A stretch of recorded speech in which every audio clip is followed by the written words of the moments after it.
मैं निकेत कुमार बिहार कृषि कॉलेज सबौर भागलपुर से एग्री गाइडेंस की इस यूट्यूब चैनल में आप लोग का स्वागत करता हूं। तो आज की इस वीडियो में बेसिकली हम लोग बात करेंगे भारत की मिट्टी यानी कि इंडियन सॉइल के बारे में। इस वीडियो को पढ़ने के बाद आप लोगों के पास जितने भी प्रीवियस क्वेश्चन पेपर होंगे, आप लोग अगर उसको सॉल्व करते हैं तो लगभग 98% से भी अधिक प्रकार के प्रश्न आप लोगों को इस वीडियो से सॉल्व हो जाएंगे। तो इस वीडियो को आप लोग अंत तक पढ़ें और इस वीडियो में दी जाने वाली जानकारी को आप लोग बार बार पढ़ के उसको याद कर लीजिए, क्योंकि यह टॉपिक बहुत इंपॉर्टेंट है।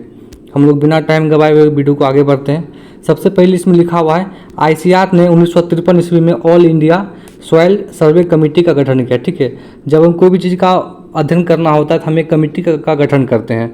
तो इस कमेटी के रिपोर्ट के आधार पर ICAR ने भारत की मिट्टी को 8 भागों में बांटा है। तो ये क्वेश्चन यहाँ से आता है कि ICAR के अकॉर्डिंग जो है भारत में कितने प्रकार की मिट्टी पाई जाती है, तो वो हो जाएगा 8। ठीक है, अब कौन कौन है मिट्टी उसको हम लोग देखते हैं। सबसे पहला मिट्टी है जलोढ़ मिट्टी, जिसको इंग्लिश में बोलते हैं एलुवियल सॉइल। काली मिट्टी, ब्लैक सॉइल, लाल मिट्टी, रेड सॉइल, लेटराइट मिट्टी, उसको लेटराइट सॉइल ही बोलते हैं। पर्वतीय एवं वन मिट्टी, फॉरेस्ट एंड माउंटेन सॉइल। शुष्क एवं मरुस्थलीय मिट्टी, एरिड एंड डेजर्ट सॉइल। उसके बाद 7 नंबर में है नमकीन एवं क्षारीय मिट्टी, जिसको सलाइन एंड एल्कलाइन सॉइल बोलते हैं। पीट एवं मार्सी मिट्टी, जिसको पीटी एंड मार्सी सॉइल बोलते हैं। तो सबसे पहला देखिए, जब आप कोई भी सॉइल पढ़ते हैं उसमें 3-4 चीज़ आप लोगों को बेसिकली ध्यान रखना है कि सबसे पहला उस मिट्टी का विस्तार भारत के किस राज्य में सबसे अधिक है, उस मिट्टी में किस प्रकार के खनिज तत्व सबसे अधिक मात्रा में पाए जाते हैं, किस प्रकार के खनिज की सबसे अधिक कमी होती है, और उस मिट्टी में कौन कौन सी क्रॉप की खेती कर सकते हैं। अगर आप इस 4 पॉइंट को भी ध्यान रखते हैं तो आप लोग एग्जाम में सभी प्रकार के प्रश्न सॉल्व हो जाएंगे। फिलहाल हम लोग वीडियो में आगे बढ़ते हैं। सबसे पहला जो हमारा है वो है जलोढ़ मिट्टी, जिसको इंग्लिश में बोलते हैं एलुवियल सॉइल। ठीक है, देखिए पहला क्वेश्चन ये आता है कि जलोढ़ मिट्टी का विस्तार भारत के किस राज्य में सबसे अधिक है, तो वो है यूपी। यूपी का मतलब हो गया उत्तर प्रदेश। भारत में सबसे अधिक विस्तार इसी मिट्टी का है, यानी कि जलोढ़ मिट्टी का है। लगभग भारत में 40% से अधिक एरिया में जो है जलोढ़ मिट्टी का विस्तार है। अगर हम आगे बात करें, यह सबसे अधिक उपजाऊ मिट्टी है। इसमें जितने भी पॉइंट लेके सभी पॉइंट किसी न किसी एग्जाम में पूछे गए, तो आप लोग सभी पॉइंट को आप लोग को याद कर लेना है। इसमें सभी प्रकार की फसलों की खेती कर सकते हैं। ठीक है, यानी कि बेस्ट सॉइल फॉर कल्टीवेशन है। यह खेती के लिए सबसे उपयुक्त मिट्टी है, यानी कि इसमें खेती की दृष्टिकोण से सबसे अच्छी मिट्टी यही है। और अगर इसका पूछा जाए कि सॉइल ऑर्डर, यानी कि सॉइल यानी कि मृदा गण, ऑर्डर का हिंदी क्या होता है गण, तो इसका आता है एंटी सॉइल और इंसेप्टी सॉइल। ठीक है, अगर ऑप्शन में दोनों दिया हुआ हो तो आप लोग को फर्स्ट टिक करना है एंटी सॉइल पर।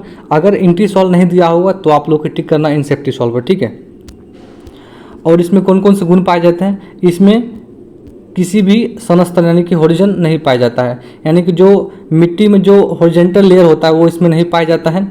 इसमें पी से फास्फोरस और के से पोटेशियम, फास्फोरस और पोटेशियम इसमें पर्याप्त मात्रा यानी कि सफिशिएंट अमाउंट में पाया जाता है, जबकि नाइट्रोजन और कार्बनिक पदार्थ ये जो है और पर्याप्त मात्रा यानी कि इसकी कमी होती है।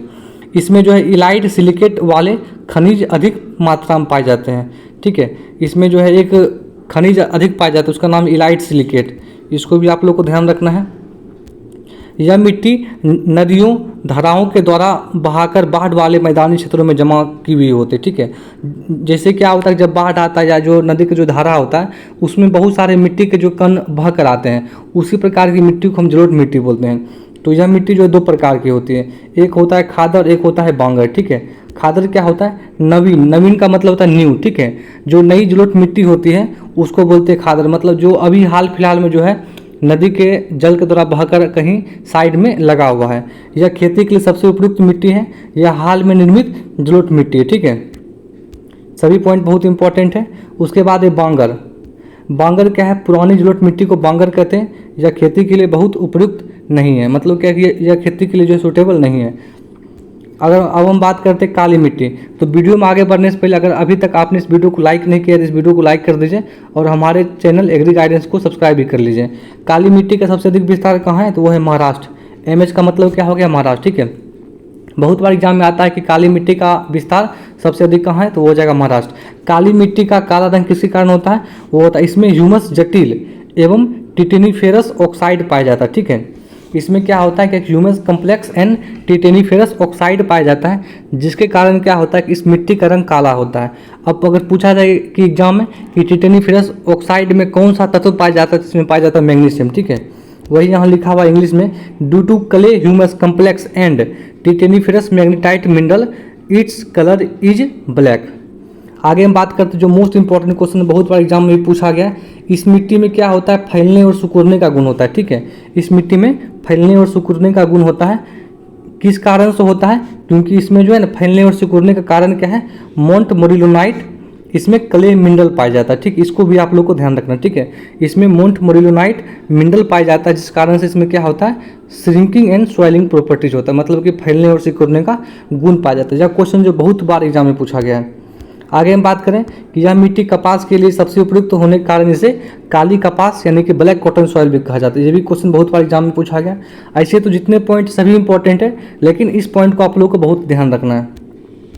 अगर हम आगे बात करें, इस मिट्टी में जल धारण की क्षमता अधिक होती है। ठीक है, इसी कारण से क्या होता है, इसको कपास की खेती में काम लिया जाता है।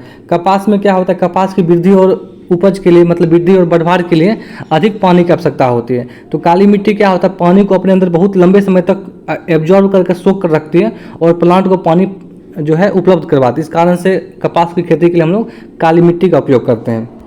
अगर हम आगे बात करें कि जो है मध्य भारत में और महाराष्ट्र में, ठीक है, मध्य भारत और महाराष्ट्र में जो काली मिट्टी को क्या कहा जाता है, तो वो कहा जाता है रेगुर। ये भी क्वेश्चन एग्जाम में आता है कि रेगुर किस मिट्टी को कहा जाता है, तो वो हो जाए काली मिट्टी। कहाँ पर, तो मध्य भारत और महाराष्ट्र में।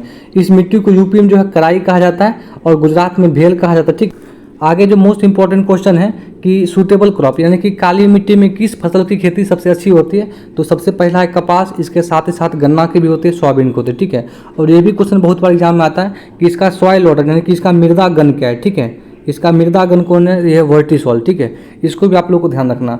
और इसको क्या क्या बोलते हैं, also called black cotton soil, इसको ब्लैक कॉटन सॉइल भी बोलते हैं, सेल्फ मल्चिंग सॉइल भी बोलते हैं, सेल्फ प्लोइंग सॉइल भी बोलते हैं। सेल्फ प्लोइंग सॉइल बोलने का कारण यहाँ पर यह है कि जब इस मिट्टी में दरार पड़ता है तो इसमें धूप बहुत अंदर तक चल जाता है। इस कारण से क्या होता है, क्या कि मिट्टी में जो भी खरपतवार होते हैं, जब खरपतवार के रूट पर सनलाइट बहुत तेजी से पड़ता है तो वो जो है खरपतवार उसमें अपघटित हो जाता है, उसमें सड़ गल जाता है। इस कारण से इसको सेल्फ मल्चिंग सॉइल भी बोलते हैं।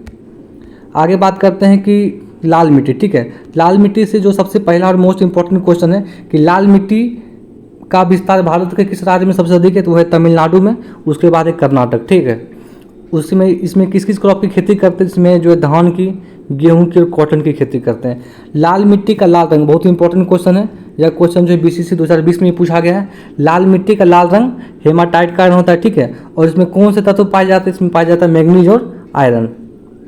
ठीक है, क्या होता है कि जब हम लाल मिट्टी में पानी मिलाते हैं तो उस मिट्टी का रंग पीला हो जाता है। किसके कारण, तो वहाँ होता है लिमोनाइट कारण। ठीक है, इसको ध्यान रखना आप लोगों को कि लाल मिट्टी का लाल रंग हेमाटाइट के कारण, और लाल मिट्टी में जब पानी मिला देते तो उस मिट्टी का रंग पीला हो जाता है, क्योंकि उसमें लिमोनाइट कारण पीला हो जाता है। ठीक है, आगे बात करें प्रमुख खनिज तत्व, तो इसमें पाया जाता है केओलिनाइट। ये भी क्वेश्चन बहुत इंपॉर्टेंट है, इसमें कौन सा मिनरल पाया जाता है, केओलिनाइट। आगे बात करें, इसमें जो फास्फोरस स्थिरीकरण की क्षमता सबसे अधिक पाई जाती है और इसका जो सॉइल ऑर्डर है वो है अल्फी सॉइल। ठीक है, सभी पॉइंट बहुत इंपॉर्टेंट, आप लोग को सभी पॉइंट को ध्यान रखना है। तो वीडियो में आगे बढ़ने से पहले अगर अभी तक आपने इस वीडियो को लाइक नहीं किया है तो वीडियो को लाइक भी करते चलिए, क्योंकि यह जो है बहुत मेहनत से बनाया हुआ एक जो है वीडियो है। तो आगे बात करते हैं हम लोग लेटराइट सॉइल के बारे में, यानी कि लेटराइट मृदा। तो लेटराइट सॉइल का सबसे अधिक विस्तार जो केरल में, उसके बाद कर्नाटक में है। इसका सॉइल ऑर्डर अल्टी सॉइल या अल्फी सॉइल है। ठीक है, यह रोपस्थली फसल यानी कि प्लांटेशन क्रॉप के लिए सबसे सूटेबल मिट्टी है। इसमें चाय कॉफ़ी की खेती होती है। ठीक है, और इसमें मैक्सिमम लीचिंग होता है। लीचिंग का मतलब क्या होता है, जब बारिश पड़ता है या जब हम खेत में अधिक पानी पटा देते हैं, उसमें क्या होता है, मिट्टी में जो भी उपस्थित पोषक तत्व होते हैं मिट्टी के साथ घुल के मिट्टी के नीचे के स्तर में चल जाते हैं, उसको बोलते हैं लीचिंग। इसको हिंदी में बोलते हैं निक्षालन। ठीक है, आगे बात करते हैं वन एवं पर्वतीय मृदा, इसको बोलते हैं फॉरेस्ट एंड माउंटेन सॉइल।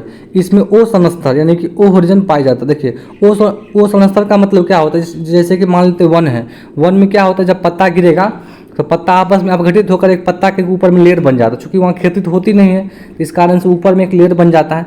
उस लेयर को बोलते हैं ऑर्गेनिक लेयर, या उसको बोलते हैं ऑर्गेनिक होरिजन। ठीक है, और इस प्रकार की मिट्टी जो है फॉरेस्ट क्रॉप के लिए बहुत ही ज़्यादा सूटेबल होती है। और इसका सॉइल ऑर्डर की बात करते हैं मोली सॉइल और अल्फी सॉइल। आगे बात करते हैं हम लोग मरुस्थलीय सॉइल के, कि मरुस्थलीय मृदा में क्या क्या गुण पाए जाते हैं। इसे शुष्क मृदा यानी कि इसे एरिड सॉइल भी कहते हैं। यह पश्चिमी राजस्थान में सर्वाधिक पाया जाता है। इसमें पोषक तत्व जल धारण क्षमता कम पाई जाती है। सिंपल सी बात है कि अगर मिट्टी में बालू रहेगा तो उसमें पोषक तत्व कम पाया जाएगा, वाटर होल्डिंग कैपेसिटी भी सबसे कम पाया जाएगा। लेकिन अगर क्रॉप की बात करें कि इसमें किस किस क्रॉप की खेती कर सकते हैं, तो वो है मिलेट्स, मतलब कि ज्वार बाजरा हो गया, ठीक है, दाल हो गया, उसकी खेती कर सकते हैं। और उसका सॉइल ऑर्डर कौन है, एरिडी सॉइल। आगे बात करते हैं साल्ट अफेक्टेड सॉइल, ठीक है, इसे सेलाइन या अल्कलाइन सॉइल भी कहते हैं। यह एरिड और सेमी एरिड रीजन में पाया जाता है, मतलब कि ठीक है, यह कृषि के लिए उपयुक्त नहीं है, नॉट सुटेबल फॉर एग्रीकल्चर यानी कि कल्टीवेशन। आगे हम बात करें central soil salinity research institute, इसके अनुसार जो है भारत में 10 लाख हेक्टेयर एरिया ऐसा है जो साल्ट अफेक्टेड यानी कि सेलाइन और एल्कलाइन सॉइल जहाँ पाया जाता है। आगे बात करते हैं पीटी और मार्सी सॉइल, ठीक है, जब कार्बनिक पदार्थ जो होता है वो आंशिक रूप से अपघटित होता है तो उसको बोलते हैं पीटी सॉइल, वहाँ पर बनता है। जब अगर कार्बनिक पदार्थ जो है पूर्ण रूपेण अपघटित होता है तो वहाँ पर जो क्या होता है, मार्सी सॉइल बनता है। यह केरल के जो है तटीय क्षेत्रों में पाई जाती है। अगर हम बात करें क्रॉप के, तो यहाँ पर हम लोग जो है क्या राइस का कल्टीवेशन कर सकते, धान की खेती कर सकते हैं। इसको कहते हैं एसिड सल्फेट सॉइल, कैटकली सॉइल भी इसको कहते हैं। तो इस वीडियो में इतना ही। अगर ये वीडियो आप लोग को पसंद आया होगा, इस वीडियो को लाइक कर दीजिए और अपने दोस्तों को भी शेयर कर दीजिए। इस वीडियो में जितने भी पॉइंट्स बताए गए सभी पॉइंट्स बहुत ही इंपॉर्टेंट है, बहुत ही ज़्यादा इंपॉर्टेंट है। इस वीडियो को पढ़ने के बाद आप लोगों के पास जितने भी प्रीवियस क्वेश्चन पेपर होंगे उनको सॉल्व कीजिए, लगभग सभी प्रश्न आप लोग को सॉल्व हो जाएंगे। तो वीडियो को देखने के लिए बहुत बहुत धन्यवाद।